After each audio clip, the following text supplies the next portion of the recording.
नमस्कार दोस्तों, भारतीय किसान यूट्यूब चैनल में आपका स्वागत है। दोस्तों, आज के इस वीडियो में हम ज्वार की फसल की बुआई से लेकर अंत तक संपूर्ण खेती के बारे में चर्चा करेंगे। यानी दोस्तों, बुआई से लेकर अंत तक होने वाली संपूर्ण क्रियाओं और बुआई से अंत तक आने वाली सभी प्रकार के समस्याओं के निवारण के बारे में चर्चा करेंगे। यानी दोस्तों, यह वीडियो ज्वार की खेती का एक कंप्लीट पैकेज होगा। तो चलिए दोस्तों शुरू करते हैं। दोस्तों, अगर बात करें ज्वार की फसल की बुआई कैसे करें, तो बुआई का समय तीनों मौसम में बुआई की जाती है। लेकिन दोस्तों, दाना उत्पादन के लिए मुख्य रूप से बुआई जून जुलाई के अंदर की जाती है। वहीं दोस्तों, बुआई की दूरी के बारे में बात करें तो लाइन से लाइन की दूरी 45 सेंटीमीटर और पौधे से पौधे की दूरी 10 सेंटीमीटर के हिसाब से रखनी है। बुआई की गहराई के बारे में बात करें तो बुआई की गहराई 3 से 4 सेंटीमीटर के हिसाब से रखनी है। बीज दर के बारे में बात करें तो प्रति एकड़ के अंदर 5 से 6 किलो के हिसाब से इसकी बीज दर रखनी है। वहीं दोस्तों, बीज उपचार के बारे में बात करें तो आजकल की मार्केट में आने वाली ज्यादातर किस्में फफूंदनाशक और कीटनाशक से उपचारित आती हैं।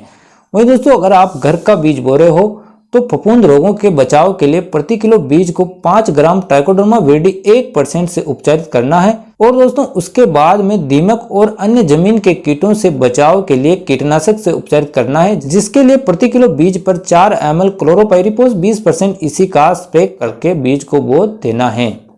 वहीं दोस्तों, ज्वार की फसल में बम्पर पैदावार देने वाली किस्मों के बारे में बात करें तो उनमें खरीफ यानी बारिश के मौसम में दाने के लिए CHS 16 जिसकी उपज 50 क्विंटल प्रति हेक्टेयर है, SPH 1635 जिसकी उपज भी 50 क्विंटल प्रति हेक्टेयर है। यह महाराष्ट्र के लिए सबसे सुटेबल किस्म है।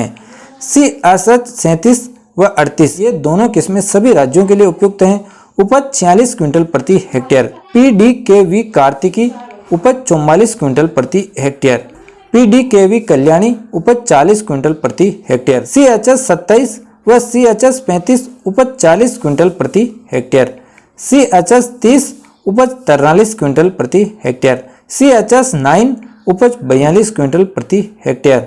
CSV 34 उपज 45 क्विंटल प्रति हेक्टेयर। यह सभी राज्यों हेतु उपयुक्त हैं। जयकर गोल्ड उपज 47 क्विंटल प्रति हेक्टेयर सभी राज्यों के लिए उपयुक्त। वही दोस्तों, रबी के मौसम में यानी सर्दी के मौसम में दाने वाली किस्मों के बारे में बात करें तो उनमें SPV 2217, SPV 2048, RSV 1098, RSV 1188, B9, B29, RPASV 3 आदि प्रमुख हैं। वहीं दोस्तों, चारे वाली किस्मों के बारे में बात करें तो वैसे तो कई प्रकार की चारे वाली किस्में हैं, लेकिन अपन बम्पर पैदावार वाली चारे वाली किस्मों के बारे में ही बात करेंगे, जिसमें SSG 998, SSG 898, SSG 855 व CO 31, CO 29 आदि प्रमुख हैं।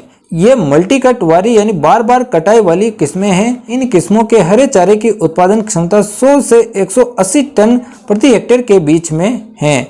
वहीं दोस्तों, बम्पर पैदावार के लिए बुआई से अंत तक खाद उर्वरकों की मात्रा व उनको देने के समय के बारे में बात करें तो प्रति एकड़ के अंदर बुआई के समय 2 से 4 टन गोबर की खाद के अलावा 30 किलो यूरिया, 2 कट्टे SSP यानी single super phosphate, 15 kilo muriate और पोटास उर्वरक देना है। वहीं दोस्तों, बुआई के 25 दिन बाद और 50 दिन बाद दोनों अवस्थाओं पर 20-20 किलो यूरिया प्रति एकड़ के हिसाब से जमीन के अंदर देना है। दोस्तों, सूक्ष्म पोषक तत्वों यानी माइक्रोन्यूट्रिएंट की पूर्ति के लिए खड़ी फसल के अंदर 1 ग्राम मल्टीप्लेक्स का प्रो किसान चिलेटेड माइक्रोन्यूट्रिएंट का आप स्प्रे कर सकते हो। वहीं दोस्तों, खरपतवार नियंत्रण के बारे में बात करें तो हो सके तो 1-2 बार हाथ या खुरपी वगैरह से निराई गुड़ाई अवश्य करें। यदि दोस्तों निराई गुड़ाई संभव ना हो और रासायनिक खरपतवार नाशक का प्रयोग करना चाहते हो तो उसके लिए आप एट्राजिन 50% WP का प्रयोग कर सकते हो, जिसे आप 2 प्रकार से प्रयोग कर सकते हो। जिसके अंदर पहला, बुआई के 48 घंटे के भीतर ही यूरिया खाद के अंदर 1 किलो प्रति एकड़ के हिसाब से एट्राजिन 50% WP को जमीन में दे देना है। दूसरा, स्प्रे करने के लिए 15 दिन की फसल पर 50 से 70 ग्राम प्रति 15 लीटर वाले पंप के हिसाब से इसका स्प्रे कर सकते हो। दोस्तों, ज्वार की फसल में सिंचाई प्रबंधन के बारे में बात करें तो वैसे तो इसको शुष्क क्षेत्रों में जहां पर बारिश कम होती है वहीं पर ही बोया जाता है, यानी बहुत कम सिंचाई की जरूरत पड़ती है। लेकिन दोस्तों, 3 अवस्थाएं ज्वार की फसल की ऐसी हैं जिन पर पानी मिलना जरूरी है, यानी जमीन में नमी हो तो अच्छा उत्पादन प्राप्त होता है। जिसमें पहली, बुआई के 30 दिन बाद, दूसरी फ्लोरिंग स्टेज पर यानी बालियां यानी सिट्टे निकलते समय, तीसरी बालियों में दाना भरते समय। इन तीनों अवस्थाओं पर जमीन में नमी ना हो तो आप सिंचाई कर सकते हो। वहीं दोस्तों जवार की फसल में बुआई से लेकर अंत तक लगने वाली सभी प्रकार की कीट बीमारियों के उपचार के बारे में बात करें तो दोस्तों फफूंद रोगों यानी बीमारियों के लिस्ट में पहले प्रकार की बीमारियां हैं जो बालियां आने से पहले लगती हैं, जिनमें पत्तियों पर फफूंद के कारण खुरदरे धब्बे, पत्तियों पर रस्ट यानी जंग नुमा आकृति का जमना यानी रस्ट रोग, पत्तियों पर सर्कोस्पोरा लीफ स्पॉट के धब्बे, पत्तियों पर पीले कोणीय धब्बे।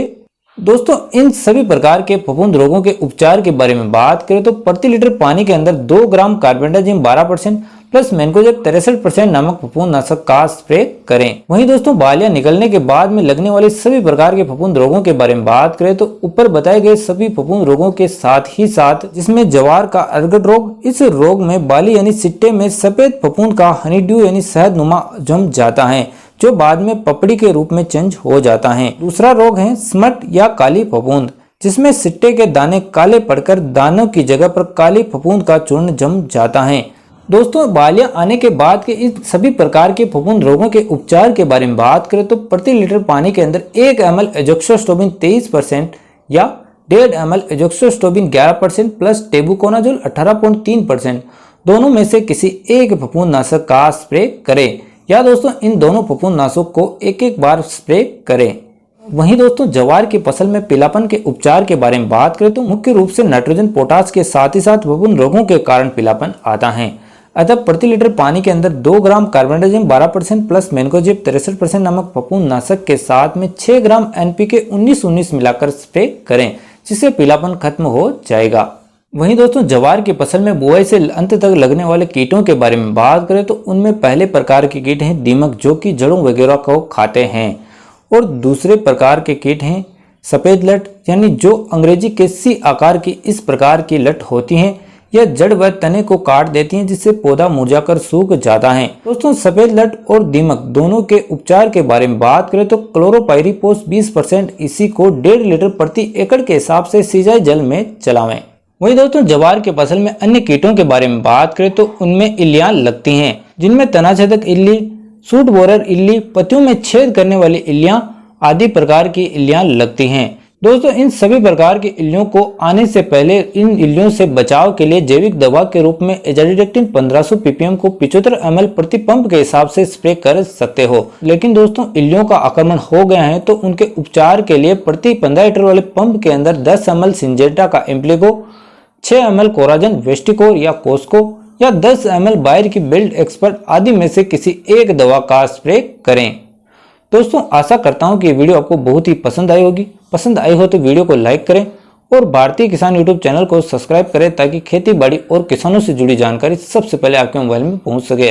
वीडियो देखने के लिए आपका बहुत बहुत धन्यवाद।